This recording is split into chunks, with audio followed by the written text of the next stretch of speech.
Osvaldo Genovese. El doctor Osvaldo Genovese es nuestro neurólogo asesor desde hace muchos años en la asociación ELA.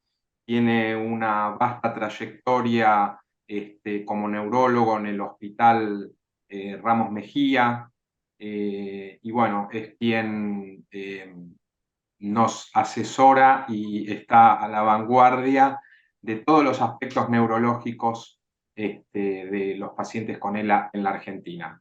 Así que, sin más, doctor Osvaldo Genovese, le paso la palabra, y muchas gracias a todos los presentes por participar. Bueno, buenas tardes. Muchas gracias por la invitación. Y me voy a referir en estos minutos al tratamiento de la ELA, básicamente al tratamiento actual y al tratamiento futuro. ¿Qué es lo que se está trabajando y qué es lo que podemos esperar? Para hablar de tratamiento, inicialmente uno se tendría que referir al tratamiento de la causa. Al no conocer la causa, se hace un enfoque del mecanismo fisiopatológico que produce la enfermedad. Es decir, en vez de tratar la causa por desconocerla, hay una serie de alteraciones fisiopatológicas que aparecen en la enfermedad y que uno podría tratarlas siendo un blanco terapéutico y poder modificar la progresión de la misma. ¿Cuáles son esas alteraciones fisiopatológicas que se ven en la son múltiples. Una de ellas es la excitotoxicidad al glutamato, y esto ha motivado que haya drogas que actúen sobre los mecanismos antiglutamatérgicos. El otro mecanismo alterado en esta patología es la disfunción mitocondrial. Quizás la disfunción mitocondrial en la génesis de la ELA fue un papel muy importante. Sería un factor iniciador de la enfermedad, y hay drogas, sobre todo desde el punto de vista genético, ya lo vamos a ver, como aquellas que tratan las alteraciones de SOD, de TDP43 y FUS, que están dirigidas a modificar esta disfunción mitocondrial. El estrés oxidativo. Muchas drogas antioxidantes se han ensayado y están actualmente en estudio.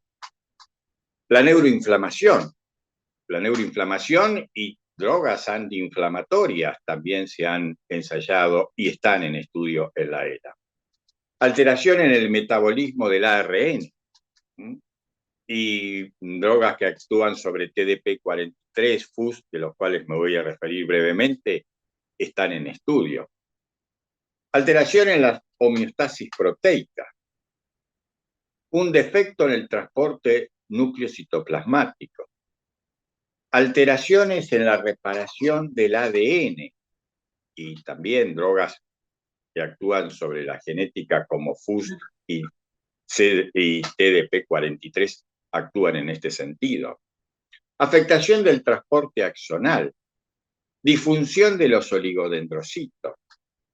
Entonces, cuando uno ve todos estos mecanismos, todas estas alteraciones que se encuentran en la ELA, uno dice, es fácil entender que tratando un mecanismo probablemente no vamos a tener un efecto positivo. ¿Y qué es lo que está pasando ahora? Combinación de mecanismos como excitotoxicidad, estrés oxidativo y procesos inflamatorios intervienen en los mecanismos apoptóticos en las distintas enfermedades neurodegenerativas.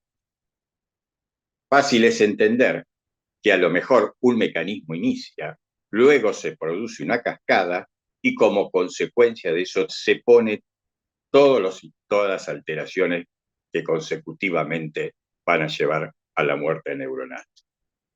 Lo que uno puede concluir con estas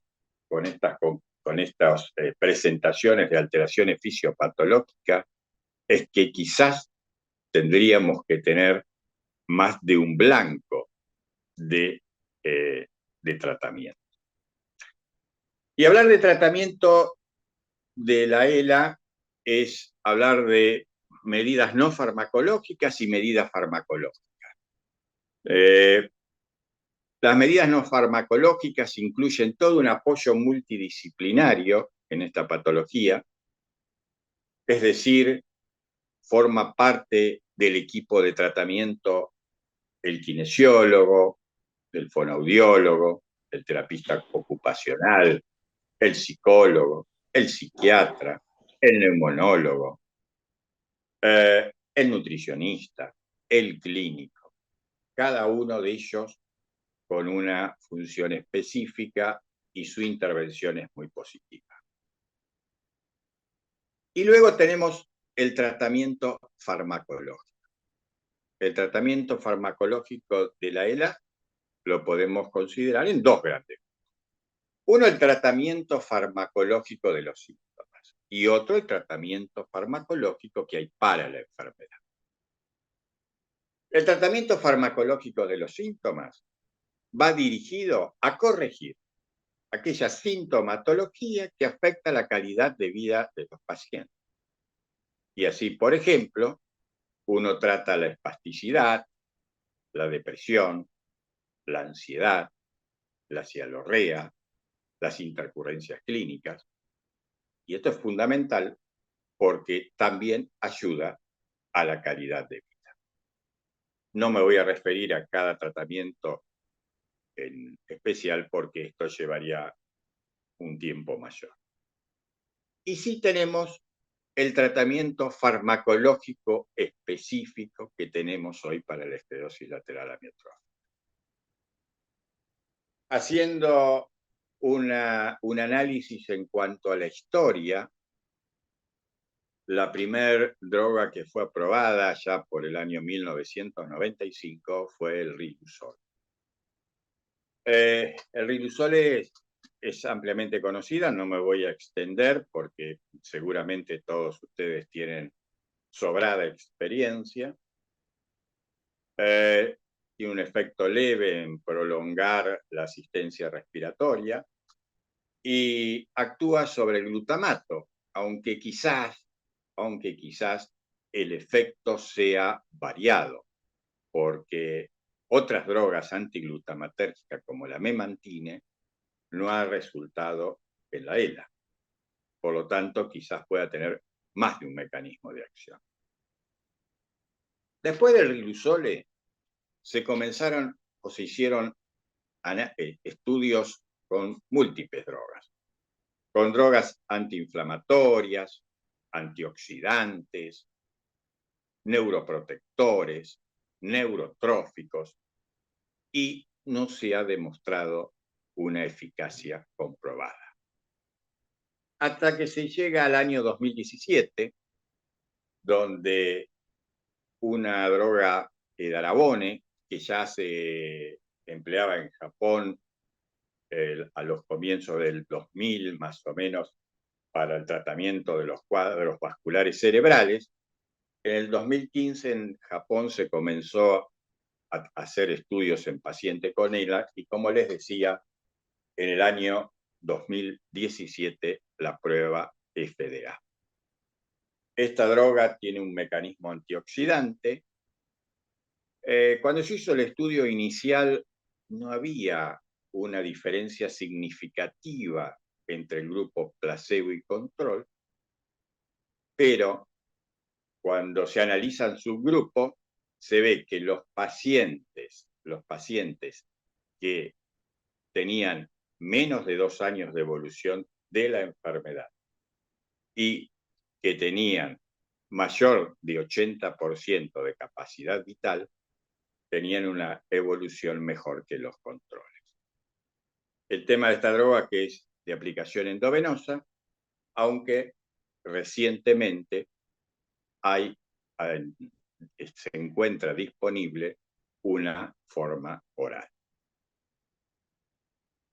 Entre paréntesis, antes hubo otra medicación, allá por el 2011, que fue la asociación de bromidrato de dextrometorfano y sulfato de quinidina, que si bien no es una medicación para la ELA en cuanto a el mecanismo de acción que puede modificar la evolución de la enfermedad, sí es utilizada para poder tratar los síntomas pseudomulvares.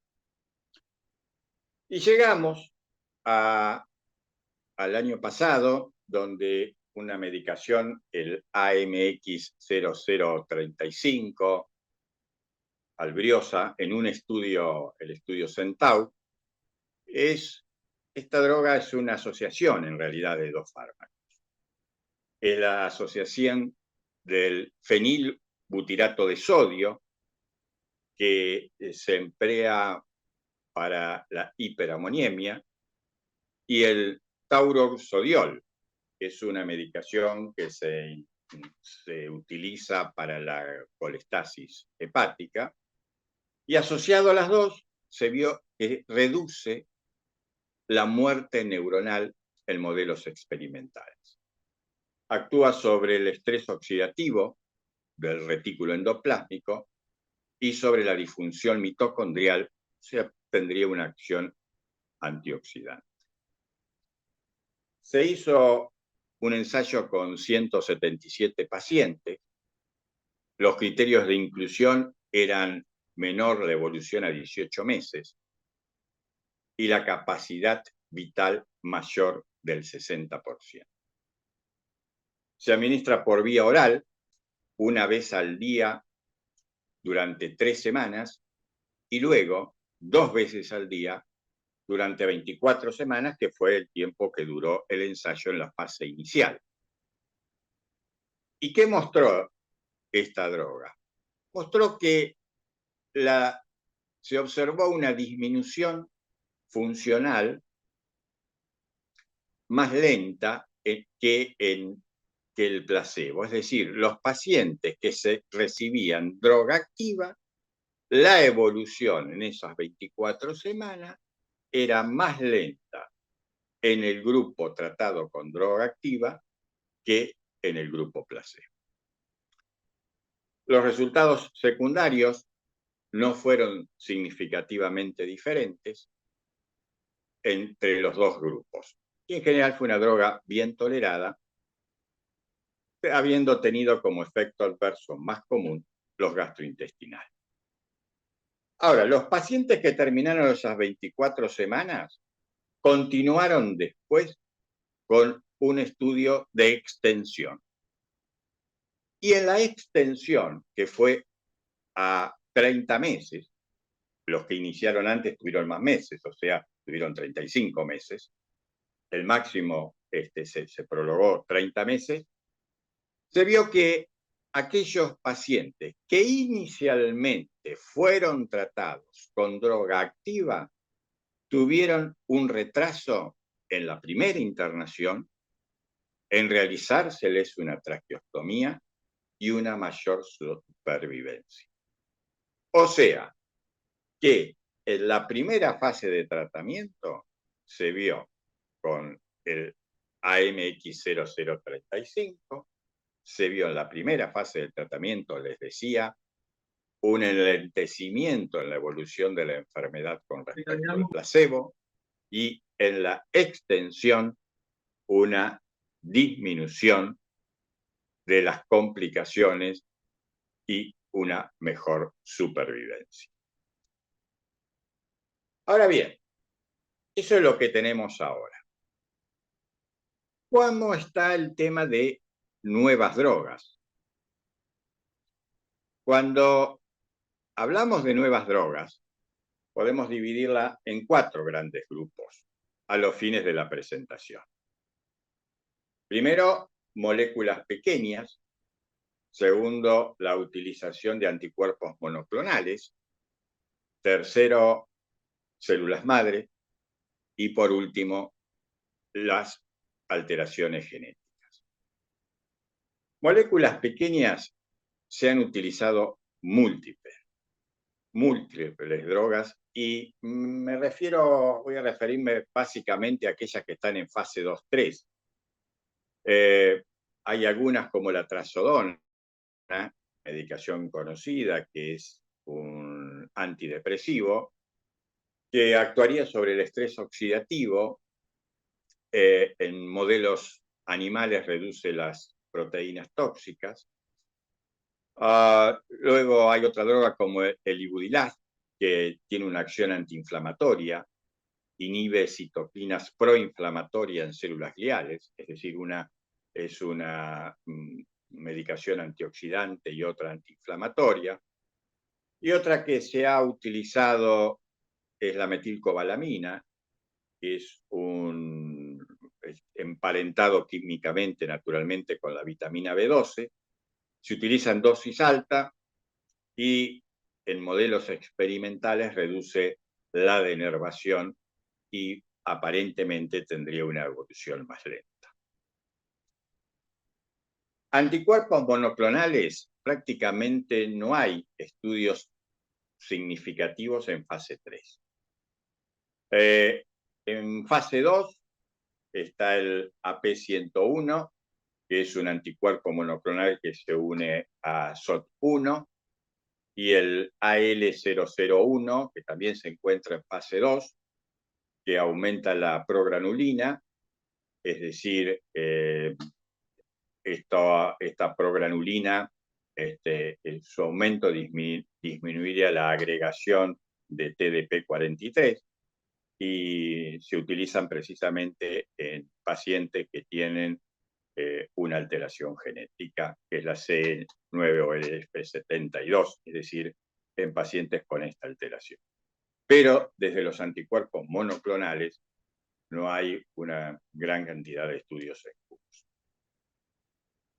Con respecto a las células madres hace unos años habían surgido múltiples estudios con células madres. Pero lo que pasa es que estos estudios tenían bastantes inconvenientes. Es decir, eran estudios que podían tener pocos pacientes, muchos de ellos no estaban contra placebo, había muchos inconvenientes en la técnica, y todo eso hizo que precisamente no se pudiesen sacar conclusiones muy importantes. Hay distintos tipos de células madres que son utilizadas, las hematopoyéticas, las mesenquimales, las neurales, y esto ha motivado precisamente una gran variación en estrategias y en tipo de estudios. Dentro de las hematopoyéticas hay estudios que se hacen con filgastrin, por ejemplo, para estimular la producción de células madres. Neurales hay estudios que se hacen utilizando neuronas de la mucosa olfatoria, pero evidentemente todavía los estudios que hay con respecto a células madres están en evolución. Hay uno que es el estudio Neuronata, que tiene células mesenquimales en fase 3, pero bueno, se esperan resultados. Y el estudio NurOwn con células mesenquimales en fase 3 también, que no mejoró la funcionalidad cuando se lo comparó con grupos controles, pero sí mejoraron parámetros de inflamación.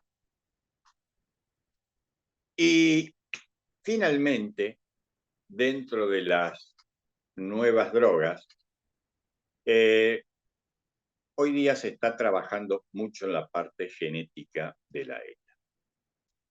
Ahora bien, ¿qué porcentaje de los pacientes con esclerosis lateral amiotrófica tienen un antecedente familiar? Solamente el 10%. Y de ellos, o sea, de ese 10%, el 70% tiene una alteración genética conocida. El 30% obviamente no. ¿Y cuándo comenzó? ¿Cuándo comenzaron a descubrirse los distintos genes involucrados en la esclerosis lateral amiotrófica? Allá por 1993, el gen de la superóxido dismutasa, que representa del 12 al 20% de todas las células genéticas, o sea, dentro de ese 10% de las familiares, del 12 al 20 son por una alteración en SOT1. Pero fíjense que de ese gen SOT1 hay más de 100 variantes, más de 100 variantes. Y según la variante de gen SOT1 es la forma de traducción clínica de la enfermedad, la expectativa de vida, la velocidad de progresión.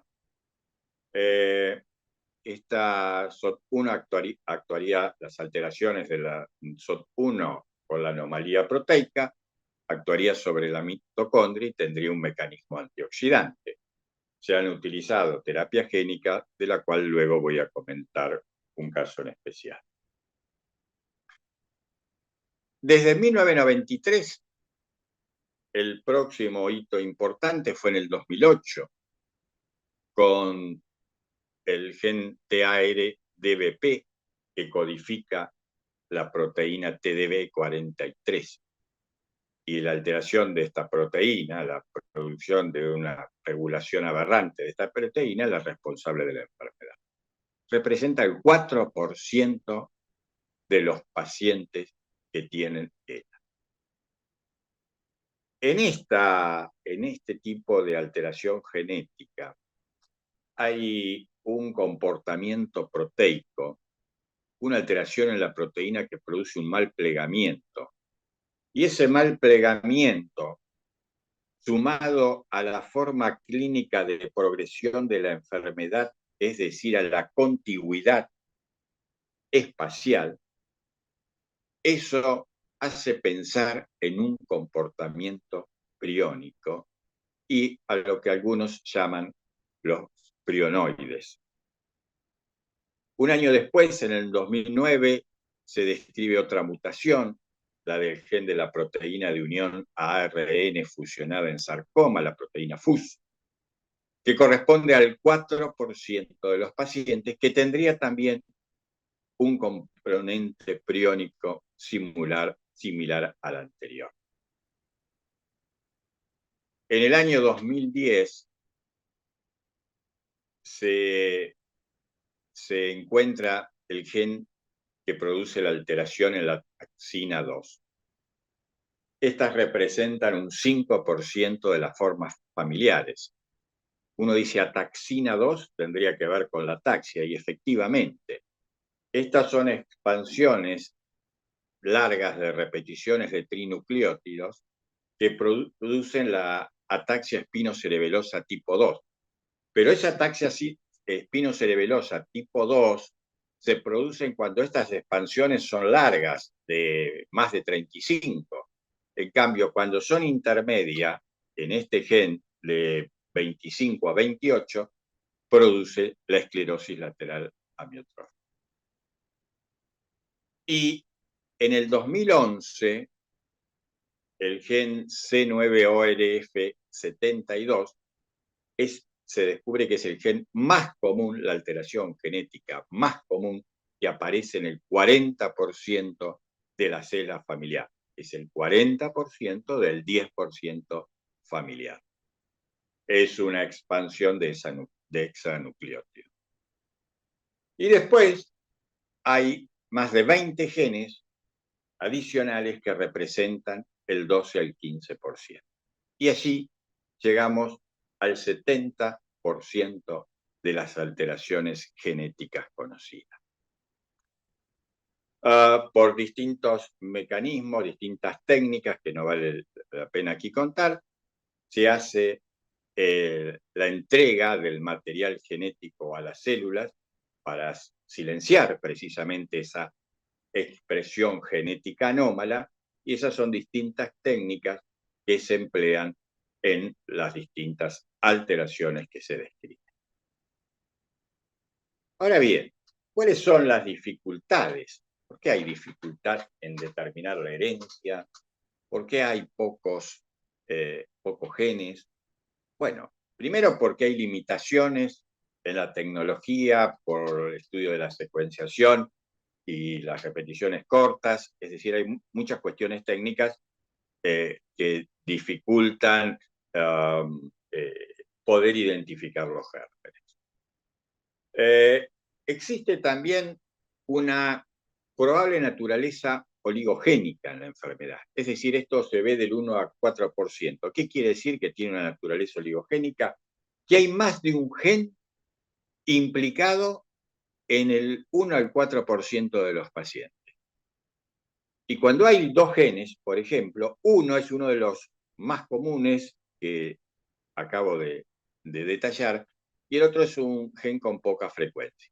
Y lo que se ve que cuando hay más de uno, la clínica es mucho más intensa, mucho más marcada y la evolución es peor.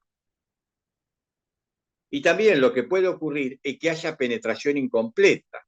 Por lo tanto, pacientes a los que uno encuentra una alteración genética por penetración incompleta no aparecían síntomas en los padres. Entonces, esto hace que muchos que aparecen aislados, en realidad tienen expresión genética. De los estudios que más se han más avanzado, es el primero el primer gen que se descubrió fue SOT, y por lo tanto los estudios inicialmente fueron dedicados a esta alteración. Y se utilizó un compuesto, el tofersen, a través de una terapia de oligonucleótidos antisentido, que es el tofersen, que se utiliza en forma intratecal.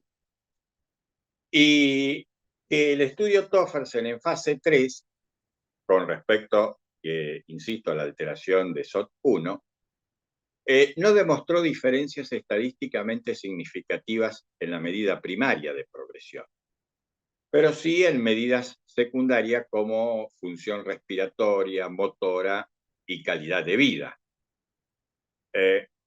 Cuando se hicieron las mediciones de laboratorio, se vio que con Tofersen se observó una reducción de los niveles de SOT1 anómalos y una disminución de la cadena liviana de neurofilamentos en plasma, que eso expresaría una mejoría en la salud neuronal.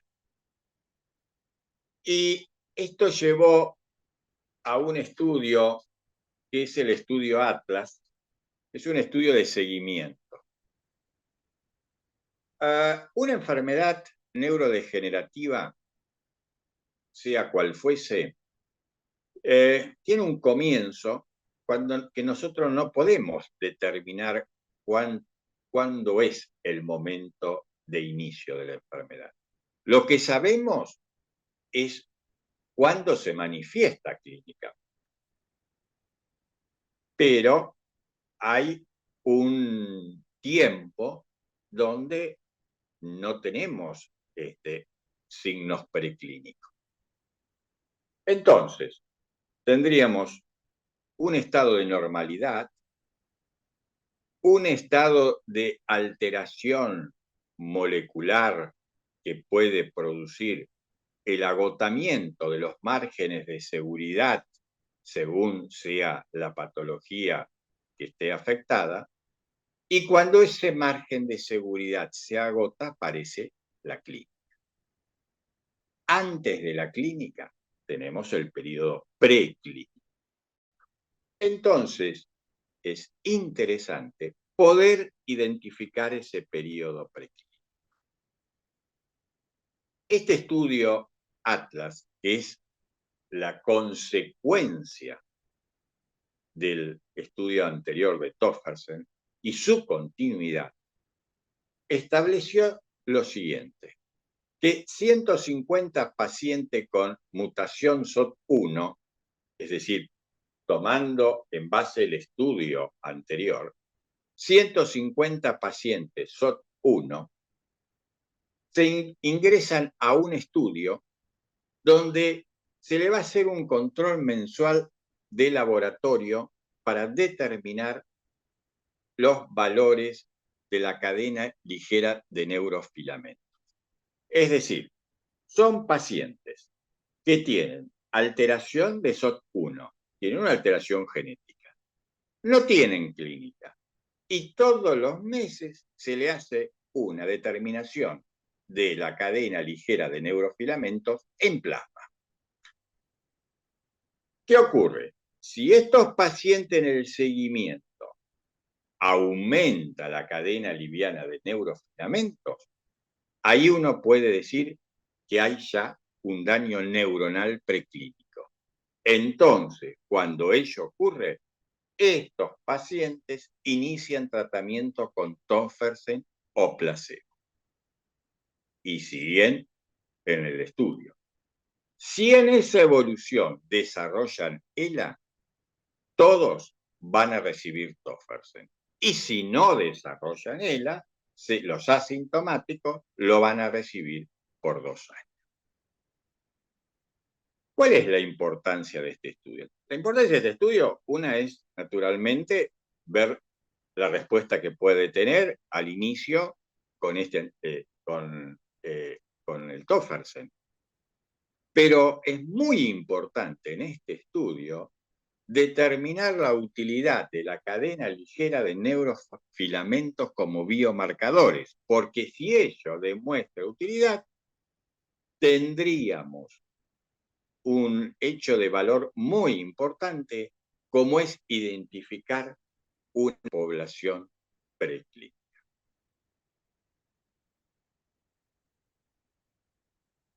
Por lo tanto, y ya terminando, ¿cuáles son los desafíos que tenemos para el estudio y el tratamiento de la ELA?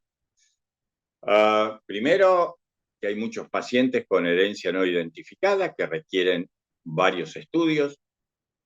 Hay diferentes mecanismos patológicos de producción de la enfermedad, por eso quizás blancos compartidos, utilizar drogas con distintos mecanismos de acción, y de identificar los estudios, los pacientes presintomáticos, para evaluar cuando viran a la enfermedad clínica cuáles son los factores iniciadores.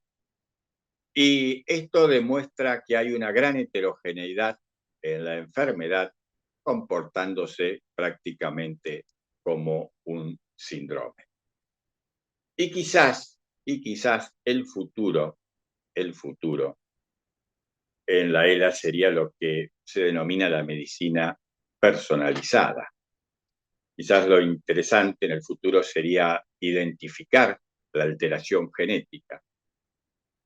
Una vez que se identifica la alteración genética, utilizar los marcadores clínicos, seguir a estos pacientes y hacer el tratamiento contra esa alteración genética que hay, de acuerdo a los resultados de los estudios. Esto quizás pueda abrir una gran esperanza en esta medicina personalizada en el futuro para esta devastadora enfermedad. Bueno, muchas gracias por la atención. Gracias, doctor. Sebastián, ¿podrías continuar la moderación, por favor? Bien, gracias Gabriela. Simplemente abrimos el panel para cualquier pregunta que quieran hacerle al doctor Genovese. Están todos invitados a preguntar lo que deseen respecto a la temática que acaba de hablar el doctor. Pueden bueno, están casi todos con cámaras apagadas, poner la manito o simplemente desactivar el audio y hacer su pregunta.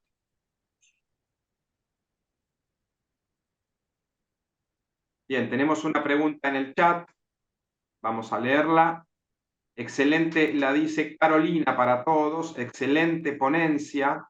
Una pregunta. ¿Existe algún estudio que avale el uso de inmunoglobulinas para el tratamiento? No, no hay. Hace 25 años, 30 años atrás, había en ese momento una postura donde muchas veces los pacientes simulaban una ELA y por ahí tenía una neuropatía motora multifocal y teníamos alguna duda. Y durante un tiempo, inclusive en muchas publicaciones, establecían que ante la duda, bueno, era preferible hacer un tratamiento con inmunoglobulina. A aquellos pacientes que teníamos dudas, pero que había una sospecha de ella, todos los pacientes en general evolucionaron hacia ella. O sea que eso que, bueno, hace 20, 25 años atrás, esa conducta hoy día no es seguida ni avalada científicamente. Bien.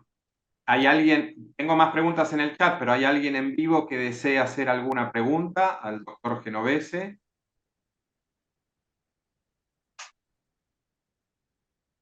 Si no, vamos directamente con la pregunta del chat.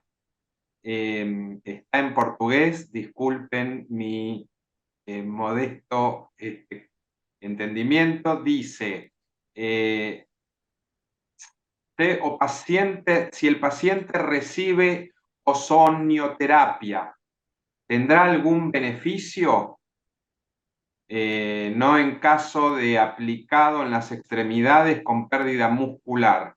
No sé si se entendió, Osvaldo, la pregunta. Sí, la pregunta supongo que se debe referir a la ozonoterapia. Sí. Sí, no hay estudios que avalen realmente la utilidad de la ozonoterapia. Eso no hay estudios que precisamente avalen eso. No. Pero bueno, se utiliza como tantos otros medicamentos o conductas que se toman en los pacientes con esto, ¿no? Desconozco estudios controlados que existiesen. Muy bien. Y Marita consulta si la ELA se considera una enfermedad autoinmune. No, los estudios que se han hecho y los tratamientos con antiinflamatorios de distintos tipos no han resultado efectivos en esta entidad. No. Bien. ¿Alguna pregunta más? ¿Alguna repregunta? El baclófeno solo es sintomático. Sí, el baclofeno exactamente es sintomático para el manejo de la espasticidad. Muy bien. Aprovechemos al doctor Genovese, que es un gran neurólogo de la Argentina, especialista en ELA, así que traten de aprovechar el tiempo y hacer la mayor cantidad de preguntas posibles. Buenas noches. Doctor Genovese, un momentito, una preguntita, por favor.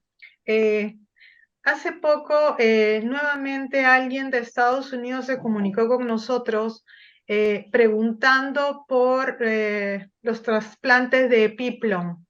Y nosotros le explicamos cuáles habían sido las consecuencias que habían tenido algunos de los pacientes de nuestra asociación que habían sido sometidos a este tipo de operaciones, pero nos gustaría, por favor, si usted nos pudiera aclarar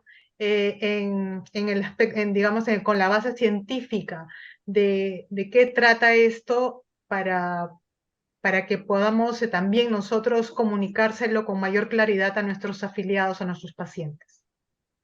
Sí, en ese tema lamentablemente no tengo experiencia como para poder brindársela realmente no la tengo. No hay problema, muchas gracias. Una pregunta quisiera hacer al doctor. Sí, adelante. Doctor Osvaldo, ¿cómo está? Muchas gracias por su Bueno, ponencia. Doctor, una no, por favor. consulta.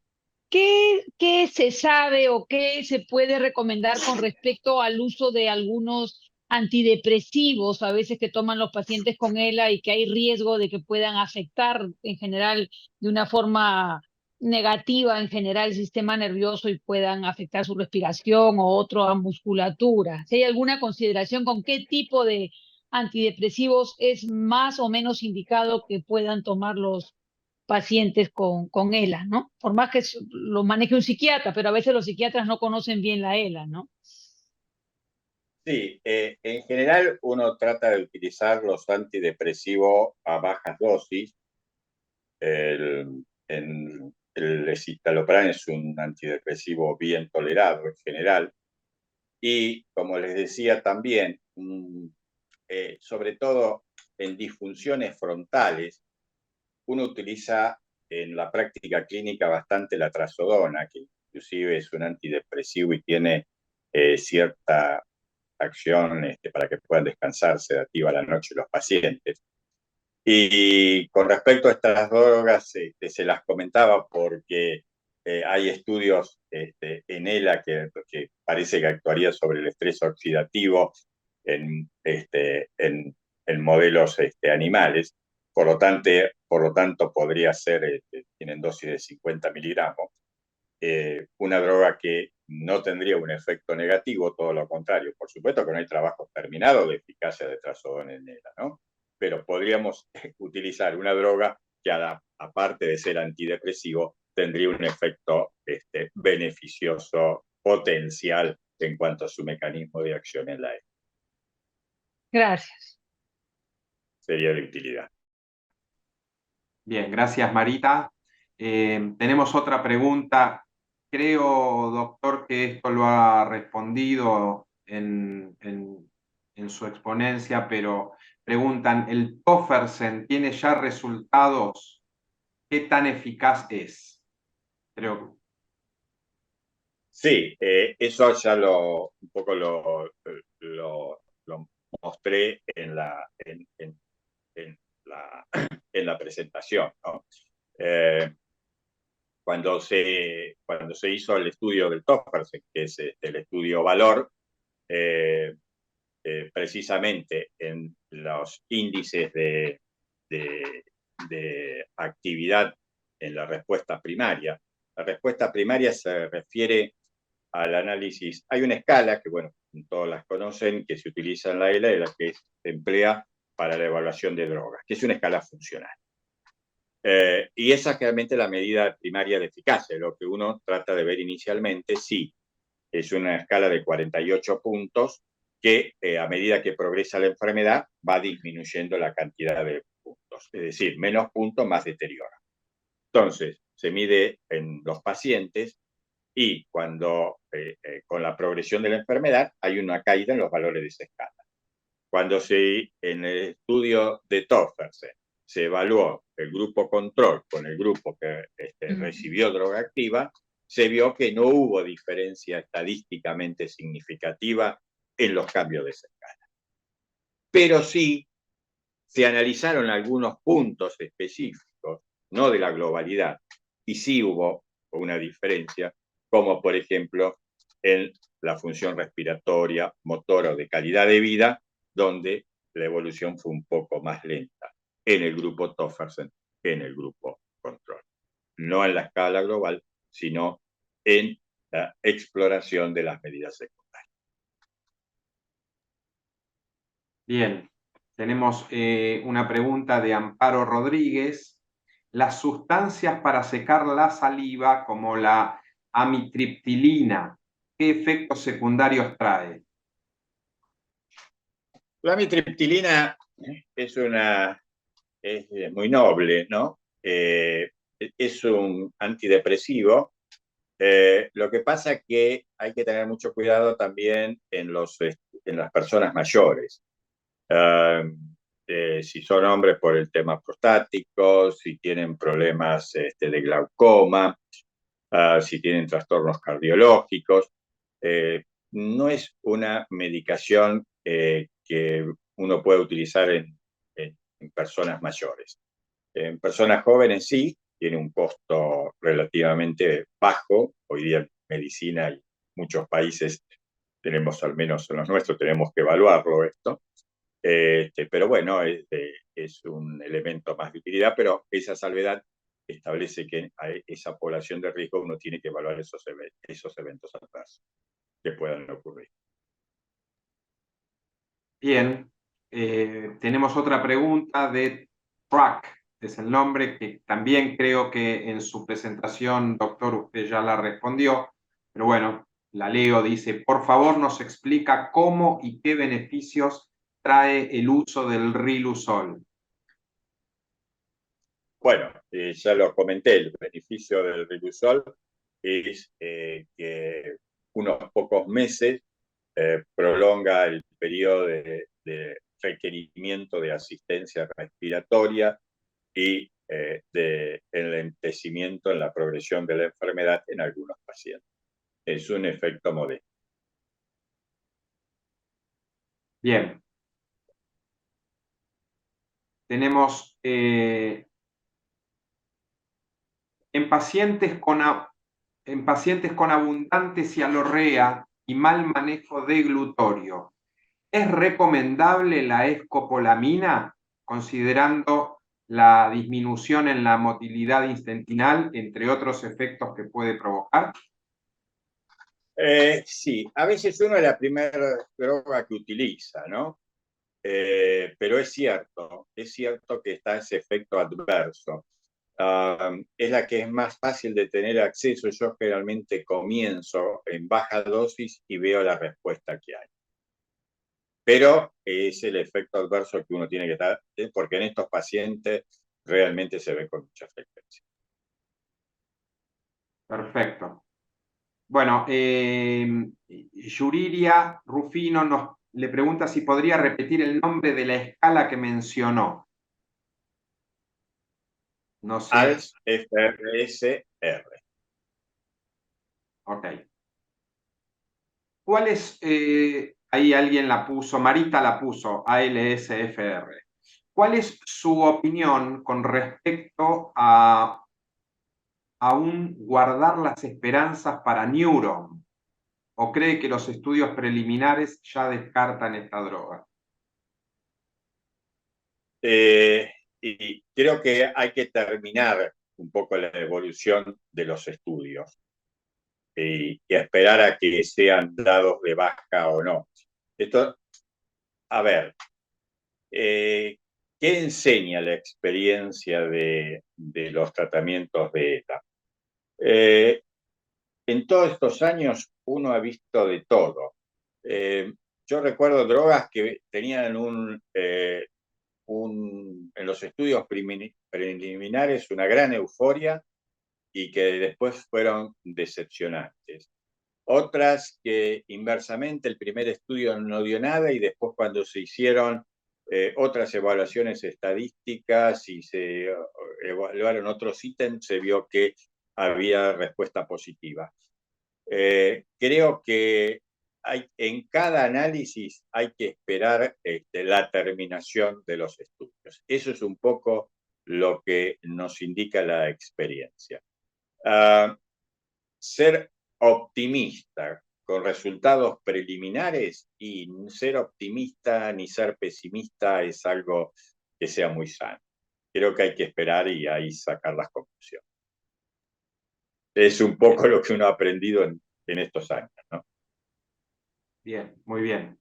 Ahí Gaby aclara, la escala la tenemos en la pestaña de manuales en la web de ELA Perú, www.elaperú.org, ¿ok? Lo tienen ahí en el chat. Nos preguntan, ¿qué se sabe de beneficios del uso de cannabis y microdosis de psilocibina? De cannabis se han hecho estudios. y hay muchos pacientes que vienen recibiendo cannabis. Aunque uno no lo utilice, los pacientes están recibiendo cannabis. El cannabis quizás tiene una mejoría sobre el estado de ánimo y aparentemente también tendría un cierto beneficio sobre la espasticidad. Eso es lo que hay actualmente de cannabis, pero estudios, digamos, terminados y con resultados positivos, no hay. Pero eso es lo que tenemos ahora, al menos, que parece que puede tener una cierta actividad positiva. Y después desconozco los resultados finales de la otra droga. Bien. Tenemos otra pregunta en portugués. A ver, Jorge, si me ayudas a traducirla al español, la ves ahí en el chat. Dice, ¿cuándo los medicamentos para dormir deben ser administrados? Parestesias continua e cambras. Jorge, a ver si podemos... Foi eu quem fiz a pergunta. Posso repetir a pergunta? Por favor, claro que sí. Cuando la medicación puede iniciar el tratamiento, puede ser administrada, ¿en cuál etapa de dolor del paciente? No caso, una parestesia, si es continua o si es una calambra, ¿no? Calambre. Hay diferencia da intensidad de dor. Sí, creo interpretar la pregunta, a ver si, no sé lo que les voy a contestar, si lo que me preguntan. Dolores en general no es una patología que tenga muchos dolores, sí calambre. De hecho, los calambres pueden aparecer inclusive antes del inicio de la enfermedad. Hay pacientes que empiezan con calambres antes de que se manifieste la enfermedad. Y los calambres son muy molestos, muy dolorosos, son nocturnos, pero pueden aparecer en cualquier momento del día, ser generalizados, y ahí, obviamente, hay que tratarlos porque realmente modifica la calidad de vida y la respuesta en general es buena al tratamiento, relativamente buena. Bien, no sé si fue respondida la pregunta. No sé si eso es lo que yo entendí, a ver si... Sí, creo. Bien, continuamos. Marita pregunta. Sí, perdón. Sí, adelante. Gracias. Así como las fasciculaciones. Sí, pero lo que pasa es que las fasciculaciones no las tratamos. Perdón, ¿cómo? ¿Que las fasciculaciones? Sí, estás muteada, tenés que activar el micrófono, tenés el micrófono desactivado. Las fasciculações são, às vezes provocam las dolores, ¿no? No, la fasciculación no, el calambre sí. Cierto. La fasciculación lo que tiene que puede ser molesta, pero no es un signo que se traduzca en dolor ni nada de eso. Sí, el calambre, por eso el calambre hay que tratar. La fasciculación no. Aparte de fasciculaciones, hay un porcentaje de la población que tiene fasciculaciones, de un 10 o un 15%. Esto por las dudas que si alguien se ve una fasciculación, no piense que tiene una herida. ¿Y hay alguna medicación específica para eso? ¿Para qué? Como gabapentina, pregabalina. Para la las calambres. Sí, la quinina, el circonil, es una medicación que realmente mejora mucho el calambre, más que la pregabalina o el gabapentin. Oh, gracias. Bien, tenemos algunas preguntas más. Gabriela, vos me dirás cómo vamos con el tiempo. Ya estamos, sí, pero podemos irnos un par de minutos más todavía con las últimas preguntas y ya cerramos con el doctor. Ok. Marita nos pregunta, ¿cuánto piensa que influye el estado nutricional, peso e IMC en la evolución de un paciente?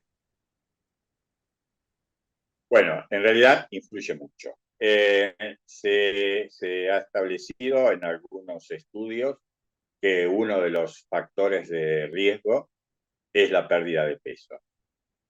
La pérdida de peso, tengámoslo presente, que no se da solamente por el trastorno deglutorio, como ocurre en las celas de comienzo vulvar, sino es un equivalente al mal pronóstico cuando la pérdida de peso se da en las ELA con expresión en miembros, donde hay una importante pérdida de masa muscular sin tener trastorno deglutorio. Por eso, esto hace que se comience lo más pronto posible a una dieta, por eso va en manos del nutricionista, cuando comienza a haber pérdida del índice de masa corporal, para iniciar el soporte. Inclusive, cuando está el trastorno deglutorio, no demorar tampoco el uso de vías alternas para la alimentación, como la gastrostomía, en cuyo caso eso va a ayudar a mejorar en cierta manera el pronóstico en cuanto a la calidad de vida de los pacientes. Pero claramente influye. Muy bien. Bueno, y antes de pasar a la última pregunta, ahí Jorge nos comparte la escala ALSFRS de la que hablaba el doctor. La pueden ver en el chat, está ahí para descargar directamente. La última pregunta, doctor Genovese, es: ¿recomienda BNI o Riluzol inicialmente? Ventilación no invasiva y Riluzol. O, la pregunta es, ¿recomendaría BNI o Riluzol inicialmente? Es extraña la pregunta porque no tiene... Ha debido, Si no la seguramente ha querido poner I, no creo que sea O. Debe ser I. Claro, no. Y, claro, a ver, primero porque cuando empieza el tratamiento con Riluzol no está con BNI. Seguramente no va a estar con BNI el paciente. O sea, esta pregunta interpreto que debe venir a que en muchos lugares, cuando los pacientes entran en BNI, suspenden el Riluzol. Muchos inclusive de los sistemas de salud, hacen suspender el Riluzol cuando el paciente está en BNI. Eso también tenía su explicación porque el Riluzol se utilizaba en los pacientes en etapas iniciales. Hubo no hace mucho tiempo, ahora unos 4 o 5 años, un trabajo donde demostraba que el Riluzol, en un estudio controlado, tenía efecto en pacientes con ELA avanzada. Con lo cual, bueno, establecía que si uno lo suspendía, podía aún en esa etapa seguir con tener algún efecto beneficioso. Uno, en general, cuando está con BNI, el efecto es muy pobre y no le va a agregar mayor beneficio. Y lo otro que también hay que tener en cuenta, y esto es una cuestión de la práctica diaria. los estudios se hacen en pacientes que tienen criterios de inclusión y de exclusión, y los resultados se refieren a esa población. ¿Qué quiero decir con esto?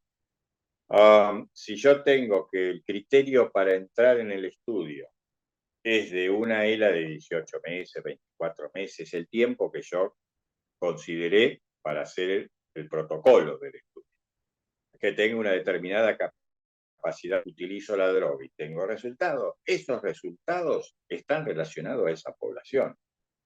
O sea, si en vez de 2 años tengo 4 años, se la doy.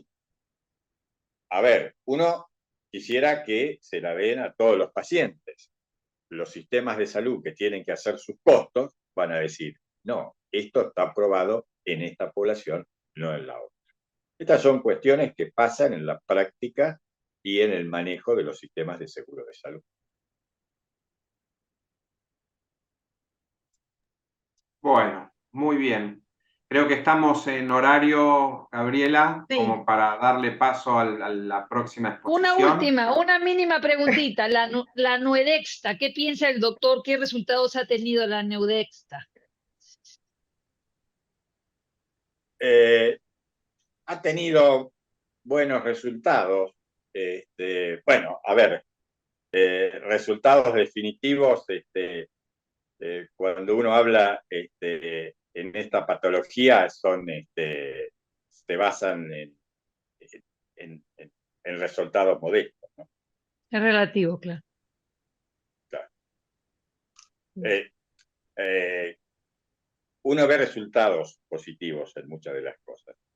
Ahora, creo que le he transmitido la cuantía o el valor de esos resultados, ¿no? ¿Sí?